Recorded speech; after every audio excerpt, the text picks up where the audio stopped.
My fiancé texted, "My friends say my Bachelorette gift registry should be at least $10,000. I replied, "Aim higher." Then I sent the registry link to her ex-boyfriend with the message, "Looks like she's your problem now." The angry voicemail that followed was glorious. I, 31 male, was supposed to marry Cassandra, 29, in 3 months, was past tense. Because what happened last week made me realize I'd been dating a completely different person than I thought. We'd been together 4 years, engaged for 1. Everything seemed normal until her bachelorette party planning started 2 months ago. That's when her friend group, particularly her bestie Jade, started getting involved. These women treated spending money like an Olympic sport. Last Tuesday, I'm at work when I get this text from Cassandra. "Babe, so Jade helped me set up my Bachelorette registry.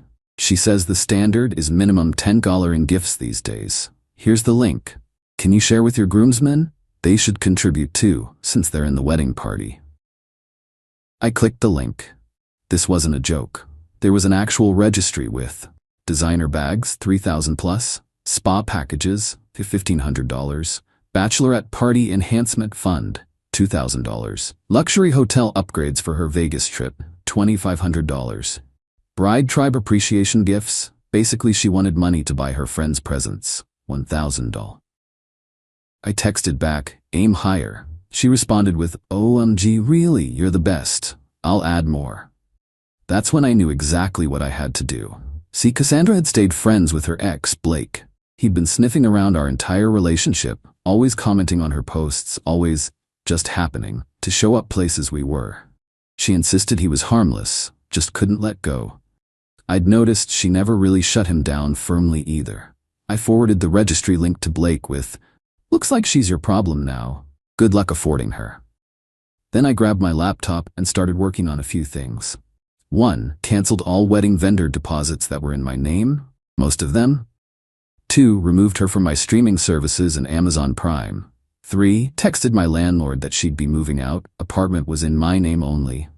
4. Canceled our couple's gym membership. 20 minutes later, my phone explodes. Cassandra left me a 3-minute voicemail that was something, screaming about how I ruined everything and Blake thinks I'm a gold digger now. And, my personal favorite, you were supposed to share it with people who would actually buy me things. The fact that her first concern was Blake's opinion and not, our relationship, that told me everything. I texted her, "Your stuff will be in boxes by the door. Pick them up whenever. We're done." Then I blocked her number and went back to work. My buddy Trevor texted me an hour later, "Bro, did you really just end your engagement over a registry?" "No," I replied. "I ended it over finding out my fiancé thinks I'm an ATM with a ring on it." Update 1. The entitlement escalation has been absolutely insane. After I blocked Cassandra, she went full nuclear. But first, let me tell you what Blake did. Because it's hilarious. Blake screenshot her registry and posted it in their mutual friend group chat with, "Is this real? She wanted me to buy her a $3,000 purse for her bachelorette party for marrying another dude." Apparently, Cassandra had been telling Blake they were having problems and she was considering her options. She'd been setting him up as a backup plan while expecting him to fund her party. He was pissed. But anyway, back to the escalation. Wednesday morning, Jade shows up at my office. Jade, not even Cassandra. This woman really sent her friend to negotiate. Security calls up. "There's a Jade here, says it's urgent." I go down to the lobby. Jade's there in full designer everything, holding a binder. "We need to discuss Cassandra's emotional damages." She starts. "Excuse me?" She opens the binder. It's an itemized list of relationship investments Cassandra made. Emotional labor, $200 a month for 4 years, $9,600. Physical maintenance to stay attractive, $500 a month, equals $24,000. Career sacrifices to accommodate relationship, $15,000. Lost time could have been spent with higher value partners, $20,000.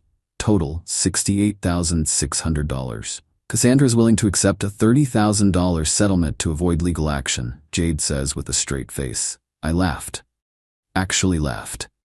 Legal action for what? Breach of marriage promise, emotional fraud, theft of her prime years. Jade, get out before I call security. This is a reasonable negotiation. Do you know what she gave up for you? Apparently not as much as she wanted to take. Security. She huffed out, yelling about how I'd regret this. Thursday, Cassandra's mom, Dorothy, calls me from Cassandra's phone. I didn't realize it wasn't blocked because different number. You need to man up and fix this, she starts. Dorothy, your daughter wanted a $10,000 gift registry for her bachelorette party. That's standard. All her friends got that much. Are you saying she's worth less than her friends? I'm saying she's worth exactly what Blake's willing to pay now, which, according to him, is zero. Blake? What does that loser have to do with anything? Ask your daughter. You're destroying her reputation. Everyone knows about the registry now. She made it public, Dorothy. She literally sent it to everyone she knew. Take her back and we'll forget this happened. No, she'll sue you. For what? Not buying her a purse? Good luck with that. Friday morning, I wake up to 73 Instagram notifications. Cassandra and her crew started a campaign. Pictures of us with captions like, 4 years wasted on a man who won't invest in his woman's happiness. When he shows you who he really is, believe him. Modern men are too broke for real queens.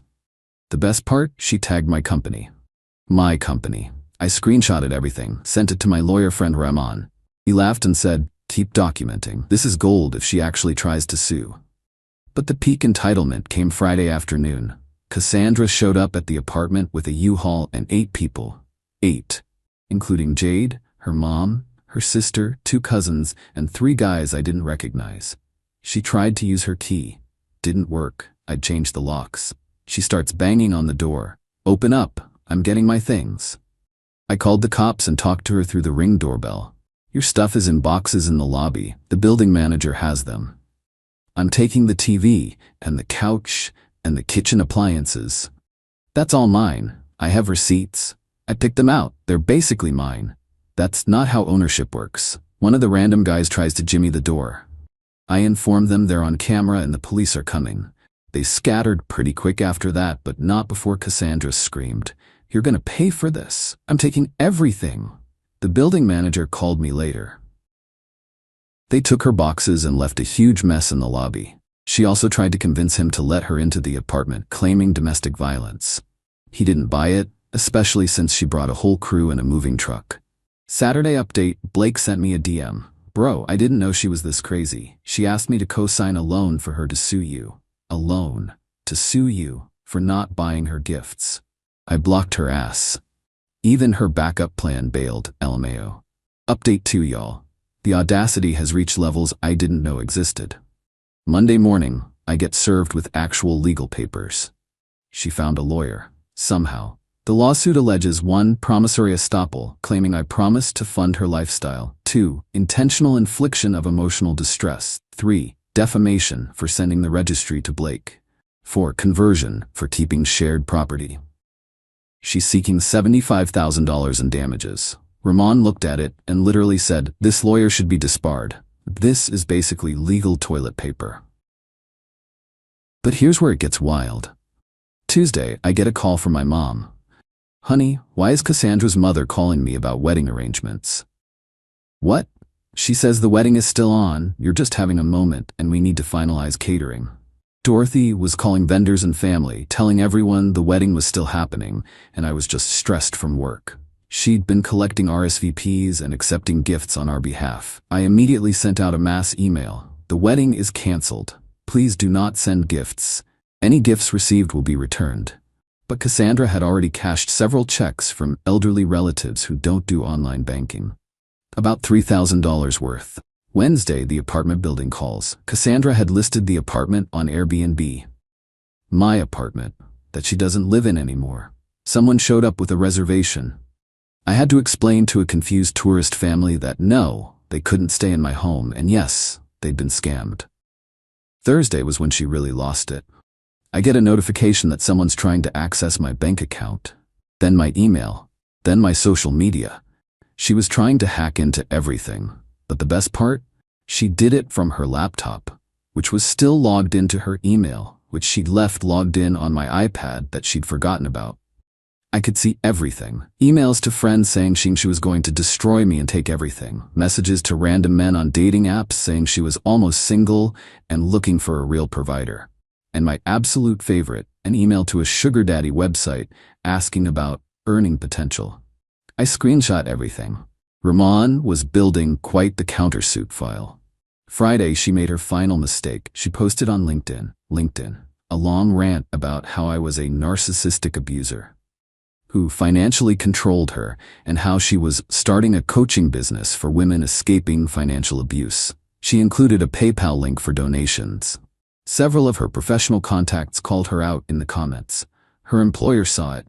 She'd used company time to post it, 11 a.m. on a Friday. By 2 p.m., she was unemployed. Her friend Jade texted me from a new number. "Are you happy now? You've ruined her life." She ruined her own life. I just declined to fund it. She's gonna be homeless.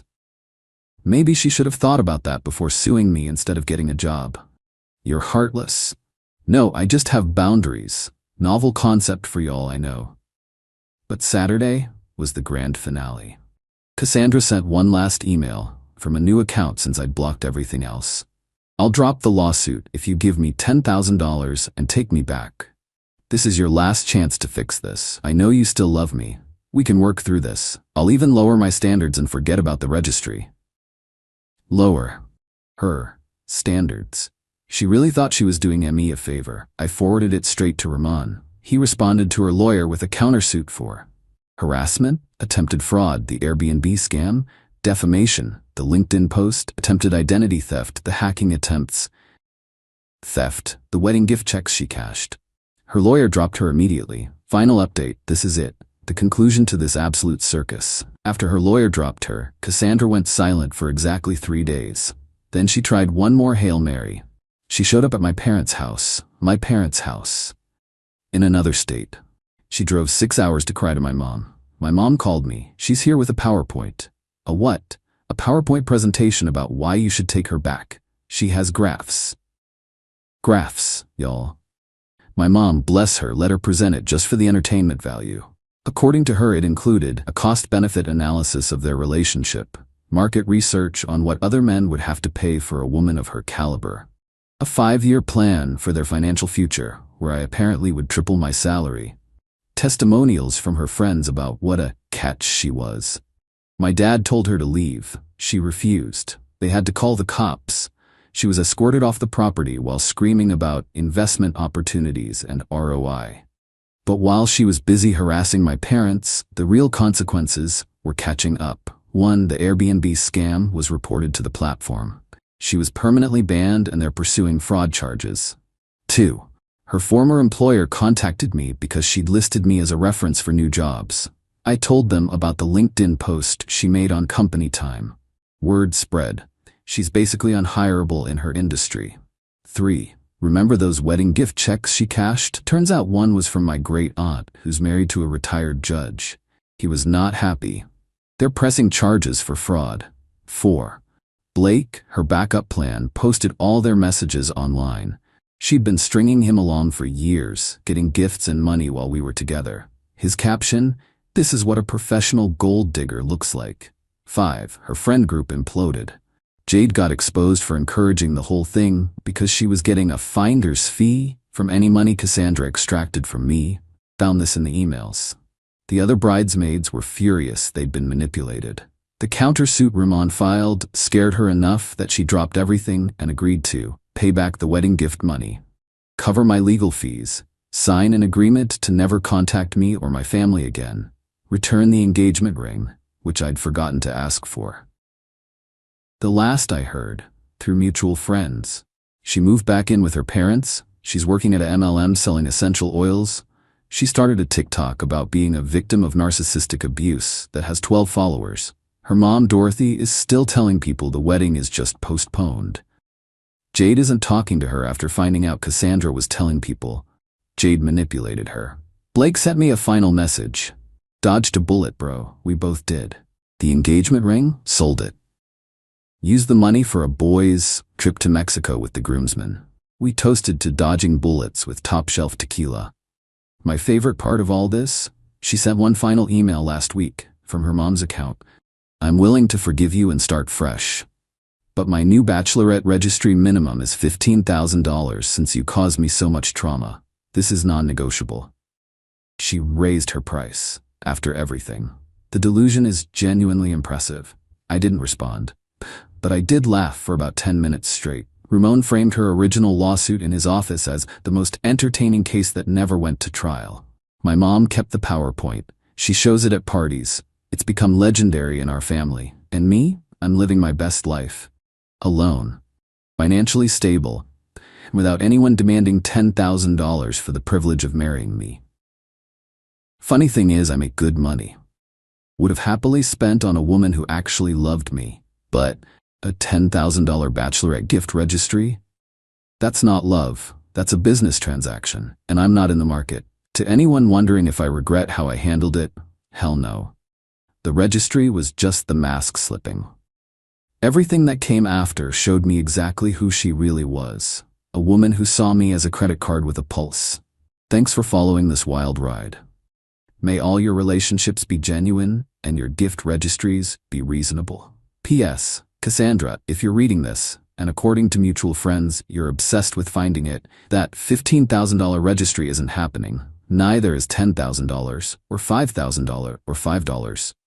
You played yourself. Enjoy the essential oils.